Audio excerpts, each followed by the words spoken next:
All right, let's get into a really fascinating question, one that gets to the heart of our economy. We live in a time where you can buy just about anything. But should you be able to? Are there some things that money just shouldn't touch?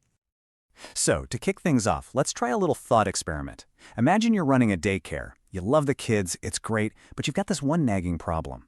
There's always a few parents who show up late, and it means your staff has to stay after hours. So what do you do about it? Well, if you put on your economist hat, the answer seems pretty obvious, right? You hit them with a fine. It's a simple, straightforward financial incentive. The goal? Discourage the bad behavior. Problem solved, right? Well, this isn't just some hypothetical story. A group of daycare centers in Haifa, Israel, actually did this exact experiment.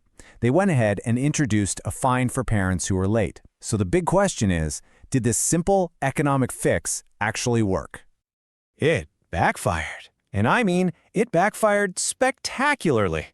The parents who got fined, they didn't just keep being late. They started showing up, on average, twice as late as they did before. The fine literally made the problem worse. So this completely bizarre outcome is the perfect way to get into our first big idea for thinking about markets, what's called the utilitarian argument. This argument basically says that sometimes when you introduce market logic, like a fine, it can actually decrease everyone's overall well-being. It can make things worse for everybody involved. The key idea here, the mechanism, is something called crowding out. What happened at that daycare is that the fine didn't just add a financial cost. It actually pushed out or crowded out the parents' own sense of moral obligation. That feeling of guilt they had about making the teachers wait, it got replaced by a simple price tag. And this is the really crucial part. The fine completely changed the game. Being late wasn't a social slip-up anymore. It wasn't a moral failing. Nope. Instead, it became just another service that the daycare offered, a convenience you could buy for a small fee. This whole idea was actually spelled out really well by a sociologist named Richard Titmuss. He was studying blood donation systems, and he found something fascinating. Countries like the UK that relied on purely voluntary donations actually had a better, higher quality blood supply than places like the US where you could sell your blood. His argument was that paying for blood devalues the selfless, altruistic act of just giving it away. And that leads us perfectly into our second framework, the argument from degradation. This idea takes it a step further. It says that for some specific things, the very act of buying and selling them actually corrupts them. It degrades their value and what they mean. The philosopher Elizabeth Anderson gives us a great way to think about this. She breaks down the typical norms of a market. As you can see here, market deals are usually impersonal, they're about pursuing your own advantage, and it's all based on subjective wants. And hey, if you're not happy, you just exit the relationship. You just buy a different brand of laptop next time. Okay, now look at this, because the contrast here is really what it's all about. You see those market norms on one side, and on the other, you have the norms that guide gifts. Gifts are all about intimacy, about caring. They're part of a long-term thing, not just a one-off deal. And if something's wrong, you don't just exit, you use your voice, you talk it out. And this just nails the whole degradation argument. I mean, think about it. If a friend gives you a birthday present and then immediately says, "Okay, so what did you get from me?" It suddenly doesn't feel like a gift anymore, does it?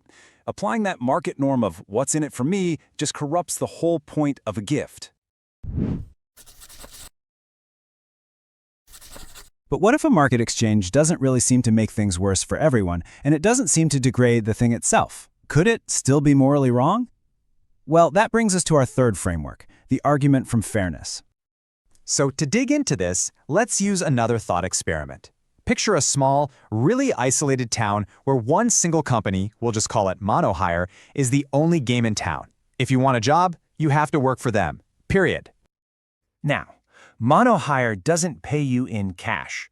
Instead, it gives its workers just enough to get by, a bed to sleep in, and 2 meals a day from the company kitchen. And here's the real kicker. The workers are technically free to leave whenever they want. But mono-hire also happens to own the only train out of town, and a one-way ticket costs the equivalent of a full year's salary. So let's think about this. The deal, your work in exchange for their food and shelter, it's voluntary. You agree to it. But is it really a fair exchange when the situation is that coercive? I mean, when your only other real option is to starve, that line between choice and being forced gets pretty darn thin. So these three arguments, utility, degradation, and fairness. They aren't just abstract ideas for a philosophy class. They're actually a really powerful and practical set of tools for looking at how markets are spreading into every corner of our own world. And that's so important because real-world markets are messy. They're almost never the perfect, ideal market system you read about in an economics textbook. No, in reality, they're full of power imbalances, people not having all the information, hidden costs, and that makes asking these moral questions more important than ever. So, all of this really brings us right back to the central challenge here, figuring out where we as a society should draw the line. What gets to be a commodity and what doesn't? So here's the key takeaway, the toolkit we can all use. Whenever we're thinking about creating a new market for something, whether that's for school choice, or maybe a system for pollution credits, or even our own personal data, we can ask these 3 questions. First, does it actually improve things, or does it backfire by crowding out better motives, just like that daycare fine? Second, does it corrupt the meaning of the thing itself? Does it turn a civic duty or a gift into just another service you can buy? And third, is the deal actually fair, or is it taking advantage of someone's lack of options? And that leaves us with one final, really big question that goes way beyond this one analysis. As markets keep creeping into more and more parts of our lives, from our health to our relationships, it's a question we all have to answer for ourselves. What, in our world, should be priceless?